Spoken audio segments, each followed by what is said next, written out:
Showtime host na si Jugs pinasalubungan ang kanyang Showtime family, Sir Ogie at Ma'am Lenny muling nagkita.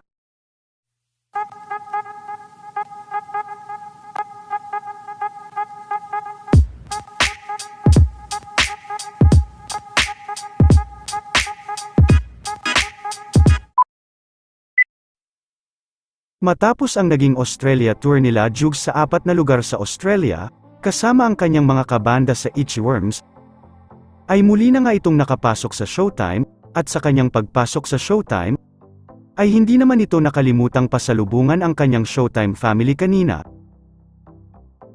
Pinasalamatan din ito ni Darren, na isa sa mga nakatanggap ng pasalubong galing sa kanya.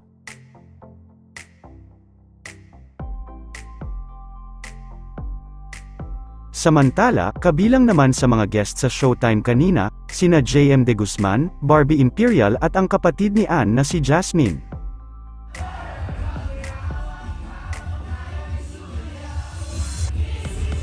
Nagkulitan din sa backstage sina Darren Espanto at Jasmine, ayon din kay Jasmine ay inis ito kay Stephen. Ito na po ang isa sa mga naiinis kay Stephen Tanueco. This guy, back off man, let them have their moment.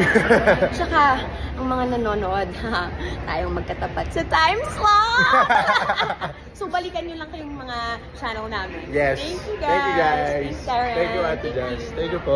Samantala, masaya naman na ibinahagi ni Sir Ogie Alcacid, ang naging muli nilang pagkikita ni Ma'am Lenny Robredo. It was great seeing Ma'am Lenny Robredo again, and an extreme privilege to help the Angat Buhay tonight with their fundraiser.